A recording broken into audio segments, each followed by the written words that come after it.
Marami kasi akong natatanggap na comments ngayon na totoo daw ba? Totoo daw na yung kakolab ko ay hindi ko na makokolab forever. In short, totoo daw ba na nag-signing off na nga yung collaboration namin ni Kyle Silva? Or prank nga lang ba?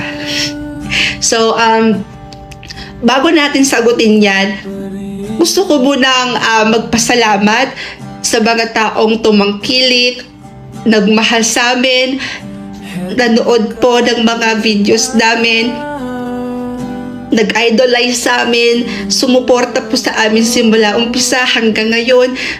Maraming salamat po sa inyo. Dahil kung hindi dahil sa inyo ay hindi nga talaga kami makikilala bilang magka-love team. Alam kong marami din dito hindi nakakakilala sa amin, pero marami din mga taong nakakakilala at tumatangkilik o nagmamahal sa amin. Sa mga nagtatanong kung ano nga ba ang naging dahilan kung bakit nag-signing off ang aming collaboration or ng love team namin dalawa. Isa lang po yung naging dahilan. At matapang ko pong sasabihin yun sa inyo. Dahil nagkagusto po talaga ako sa kanya, hindi lang bilang magkaibigan. Sumobra po talaga ako. Hindi ko po sinasadya na mahulog po yung loob ko sa kanya. Nung tinry kong sabihin sa kanya na gusto ko siya, dahil sa pagkakaibigan yung nararamdaman ko sa kanya, kasi tanga-tanga ko eh. Wrong timing ako nagsabi. Tsaka hindi ko naman iniiwasan na hindi ko ini-expect, hindi ko inaasahan na ganun yung mararamdaman niya. Naiiwasan niya ako.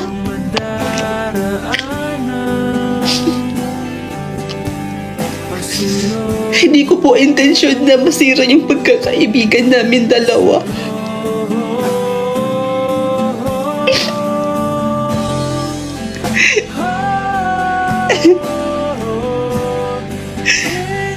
Alam niyo ba, mga mima ko, naninibago ako ngayon. Hindi na ako sanay na wala nang Kyle na nangangamusta sa akin, nagchat-chat sa akin. Siguro kasi ang tanga-tanga ko kasi yung mga ipinapakita niya sa akin, binibig deal ko eh.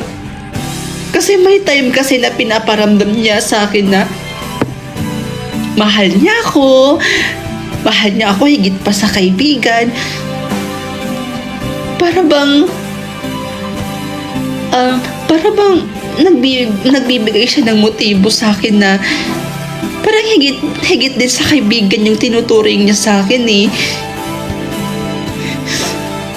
Kapag nag-uusap kami niyan sa phone, umaabot ng isang oras, 2 oras kaming nag-uusap. Sa ganun pa lang, pakiramdam ko parang sobrang importante ko sa taong yun. Parang higit na rin sa pagkakaibigan yung tinuturing sa akin, kung paano niya ako i-treat as kaibigan niya. Kaya siguro ganun. Siguro isa lang talaga yung dahilan. Nag-assume talaga ako. Kasi nung time na sinabi ko na yun sa kanya, hindi naman pala.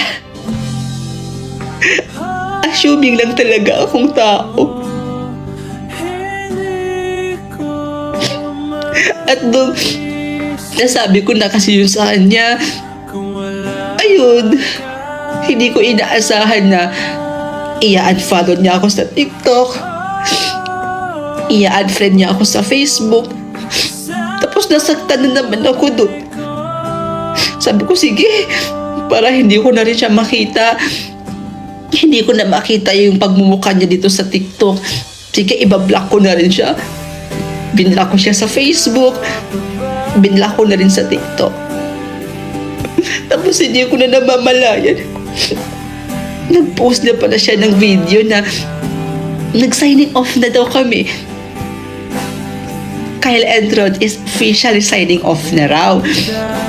Nakita yun ng isang kaibigan ko, isang pinsan ko, sabi niya, ano tong post ni Kyle, ganyan.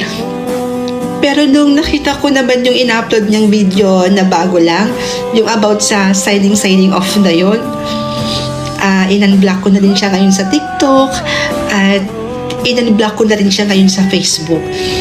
Pero siya naman yun yung nang-block sa akin sa Facebook. Pero okay lang, sana makita niya pa rin tong video na to. Kasi umaasa ako na kakausapin niya ako.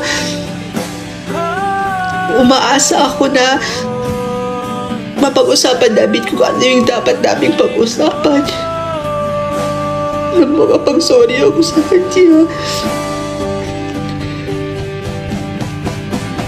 Umaasa pa rin ako na magkakaayos pa rin kami.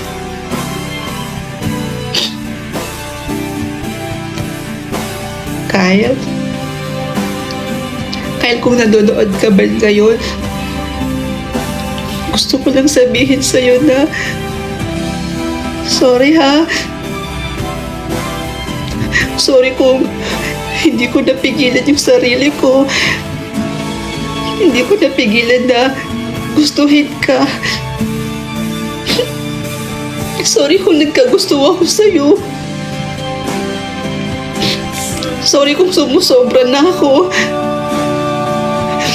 Sorry kung higit pa sa kaibigan na nararamdaman ko para sa'yo. Sorry din kasi dahil doon iniiwasan mo na ako at nasira yung pagkakaibigan natin. Sorry. Again,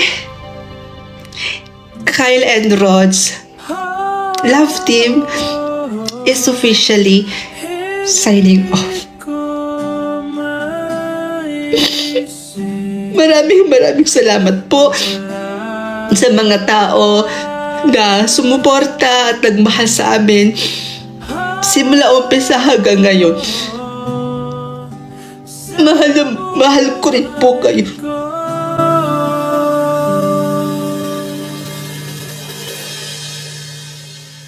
Sige lang, babay na. Kumukuha lang ako ng tiyempo kung paano ko sasabihin kay Trisha yung tungkol sa atin. Kilala mo naman yung babaeng yun, di ba? Hoy, babae! Trisha?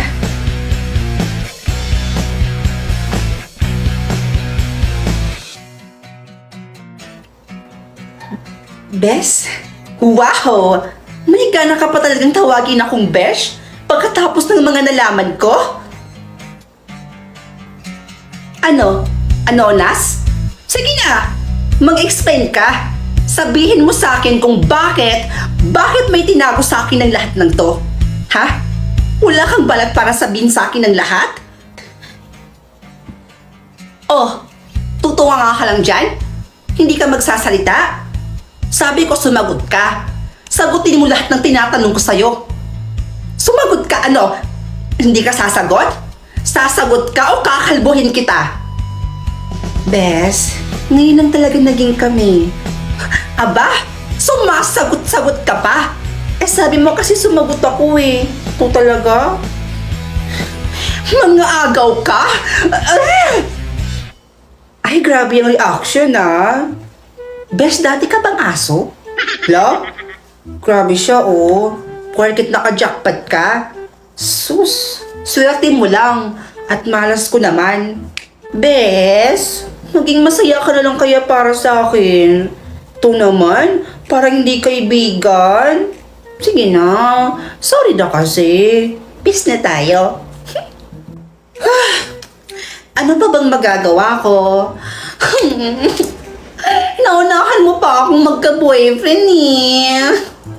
Sus, di maghanap ka na rin ng magiging boyfriend mo. Besh, gustuhin ko mang maghanap. Saan naman ako maghahanap, no? Eh, saan pa ba? Eh, dun sa OFO app. Ay, naku, bes, imposibleng wala kang mahalungkat na mga pogi doon. Sa ganda mong yan? OFO app? Yes, bes! OFO app! Alam mo, dyan sa OFO app, bes, paniguradong hindi ka talagang mabuboring dyan. Kasi kung gugustuhin mo, marami ka talagang makakausap dyan, bes. At eto pa, alam mo ba, maraming gwapo, cute, chinito, magaganda. Like, alam mo, yung lahat ng gusto mo, lahat ng hinahanap mo, nasa OFO app na yun lahat, bes. Talaga ba? Ang ganda naman ng OFO app na yan. O sige, gagamit na rin ako ng OFO app, bes. At hindi ako papayag na hindi ako magkaka-boyfriend dito mismo sa OFO. Ano to?